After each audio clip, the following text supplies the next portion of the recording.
What's up YouTube? Monday, April 17th. Let's see if we can hit these 225 front squats. Yeah, so it's just a 531, but it's kind of scaled down because, I have like a 40-hour week job and like Michael teaches, so it's mainly geared towards picking up our front squat and our overhead press versus trying to do, like your regular squat, your deadlift, your overhead press, and your bench press, like all at the same time. I don't supplement with PEDs, so and I don't get adequate sleep, so there's all these things, right? So all we do Friday is power cleans and to pick like clean and press or push jerk, whatever you want to call it. Like pull-ups and dips we do every workout. Then the days in between are just like devoted to groundwork, mobility, stretching. No, bottom boy. Doshi Tanaka. I watched that movie too many times as a kid.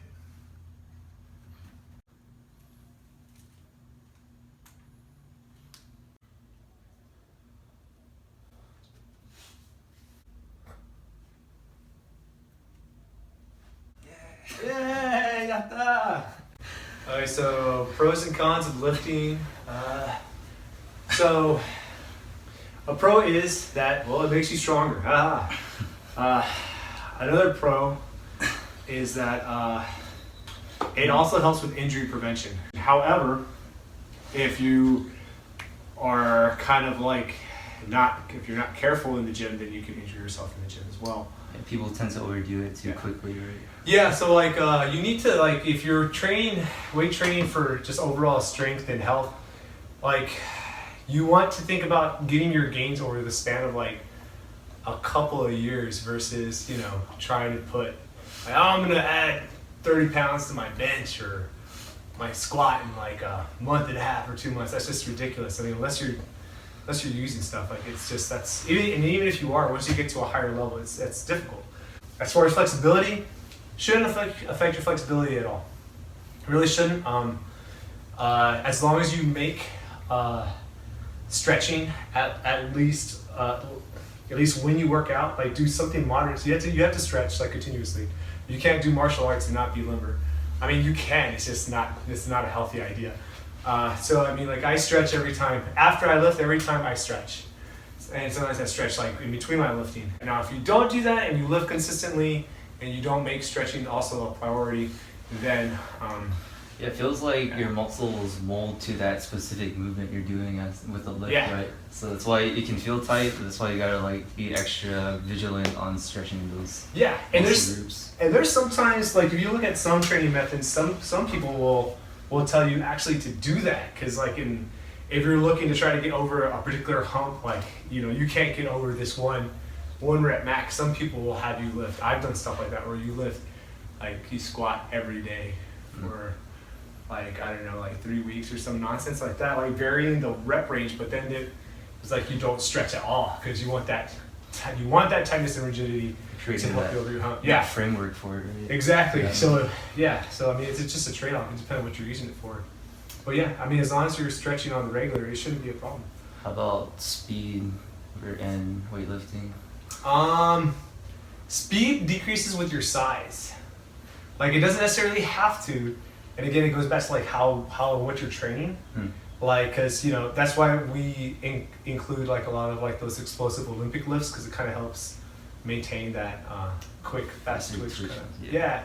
So as long as you're still doing stuff, to supplement that idea, it's fine. It's just, if you get on the track of like just hitting your bench, hitting your squat, hitting your deadlift, and not doing anything else because you're tired, which happens, then yeah, your speed suffers, and then getting too big makes things difficult. Like, if your lats are really big and then you're trying to and you're wearing a gi and you're trying to reach for an underhook or trying to get like an anaconda choke at somebody in BJJ, or even just punching like straight across your body, if you're like swole, all like that, like you have to like start shifting your body forward so you can get a punch like in your center line, right? So meat gets in the way. Right? Yeah, so it's I mean, you don't want gis that like fit like you're look like you're wearing disco pants or something. I don't know if people know what that is anymore, but yeah, so you just don't want to be too big. What's up YouTube? Tuesday, April 18th. I'm gonna meet up with Aaron later tonight. Also, I set up a private lesson with our jiu-jitsu and wrestling instructors, so it'll be cool to get some footage of that this weekend as well.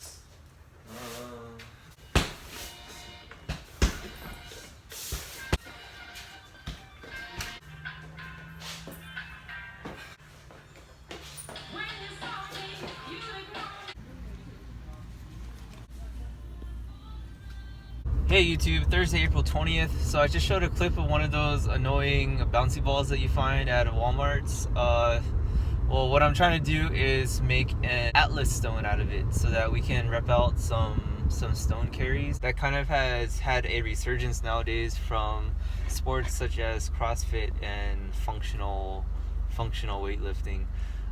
It's been around for hundreds, if not thousands of years. In European countries, tribal nations, stuff like that.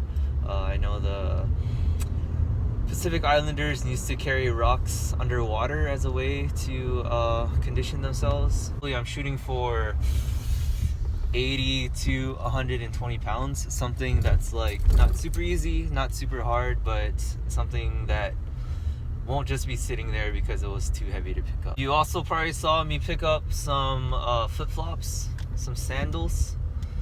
So what I'm thinking is, since I wear sandals a lot, since I wear a lot of flip-flops, I'm thinking I want to make iron getas that I can wear in public, and it's been on my mind since last summer, so I figured why not just try it out. If you wear flip-flops a lot, you'll notice like your toes working a lot, and that's kind of the cool thing about it, because you guys know that when you're doing kata, you're barefooted and you have to push off a lot with your toes, squeezing the ground with your toes, pivoting, and having body weight shifting on your toes and the ball of your feet. And wearing flip-flops a lot actually helps that tremendously. So if I could add some weight to that, then I think it's going to be kind of cool.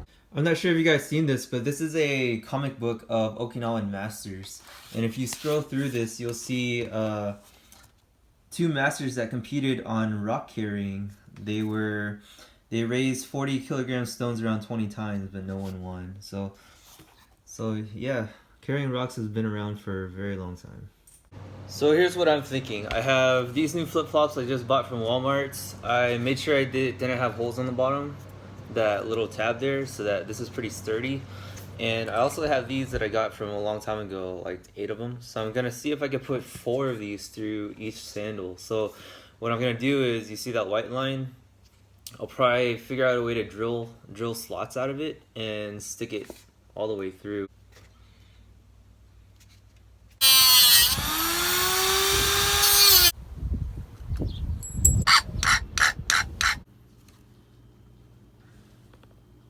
Here's what I have so far.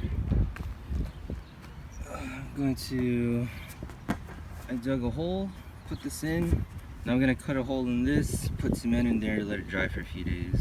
Well, there you go. I'm gonna let this guy roast for a couple days and check back. Hopefully we'll show it in the next vlog.